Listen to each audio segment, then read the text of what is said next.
crossroads with MDB, ladies and gentlemen. That's right. And what we're doing is, this week, this entire week, is devoted to producers. That's right, producers of garage music, of Little Steven's underground garage music. The guys that create it, arrange it, make it possible to be played by boys and girls, men and women of all ages and all sexual preferences. Absolutely, with different boots perhaps, but it's all the same in the end, isn't it?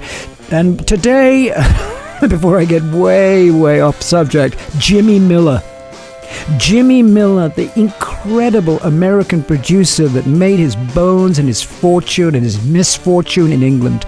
That's right, an American producer who went to England and somehow ended up producing the Spencer Davis Group with a teenage Stevie Winwood. What happened? Gimme Some Lovin'. That's what happened. Gimme Some Lovin'. As a result of his brilliance with that song, Jimmy Miller worked with the greatest rock and roll band in history, the Rolling Stones.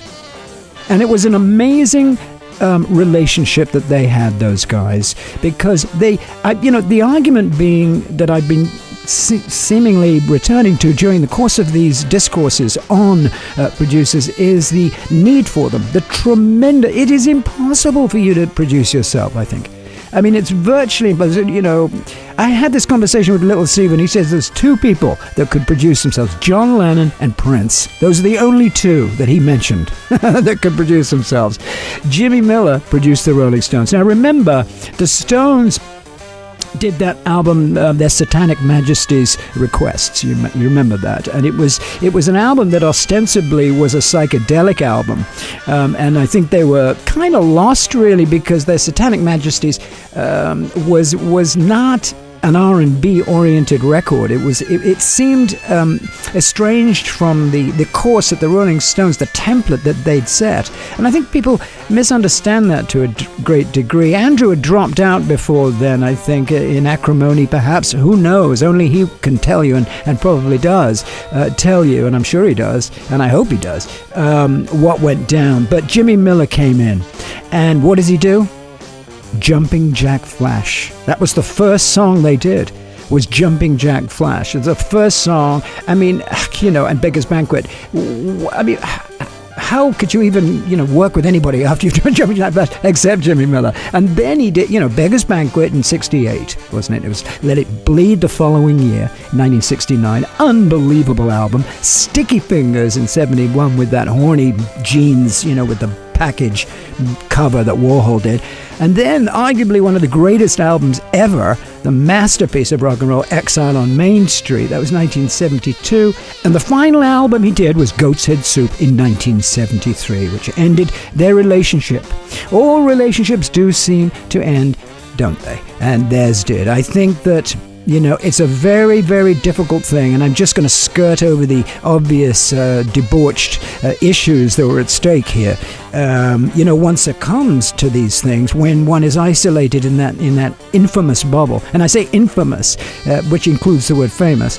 And it is the dark side of fame, isn't it? Of the isolation that one finds oneself in and the indulgences that one indulges in. But here's the bottom line. The guy, Jimmy Miller, was an amazing producer. And in my analysis and understanding of rock and roll, I think what he provided was two or three very important things. One is the most important instrument in rock and roll is the drums. That's right. You're absolutely right. Without the drums, you've got nothing. This was a drummer. Jimmy Miller was a drummer, and he knew that shaker at the right time and that tambourine at the right time mixed in with that bass drum of Charlie Watts, that inimitable, brilliant rhythm that Charlie Watts and Bill Wyman created, and Charlie Watts and Keith created. But they also created it with Jimmy Miller kneeling in front of the bass drum with a shaker in that bass drum mic. That's right, creating that groove, those incredible, sensual, irresistible Rolling Stone grooves, right? Now, obviously, Mick and Keith would argue, yeah, that was us. We did that, and it's true. It is true. But I think that Jimmy Miller put a frame around that. And I think that he also, you got to remember, in those days, this was like, a few albums into their career. This is not now. This is then. And then I think the band was becoming this huge, monstrous band with all the attendant difficulties that surround a band like that. And he seemed to, according to Bill Wyman anyway, corralled them into some kind of discipline. Not the discipline of some sort of, authoritative figure, but a discipline of somebody who was so enthusiastic, which brings me to my second point about a producer. Enthusiasm. That is, when you hear a demo from a guy that comes in and says, hey, I got a song and it goes like this, and you go, great, that sounds absolutely great. What can we do to make it better?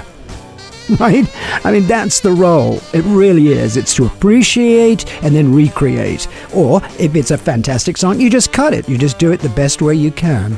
So there's really Jimmy Miller's career. Wonderful man, died at 52 in 94 of liver damage, and I'll let you use your imagination as to why he damaged his liver and how he damaged his liver. But an amazing producer who created some of the greatest music that we listen to this day. For instance, who played the cowbell on Honky Tonk Women?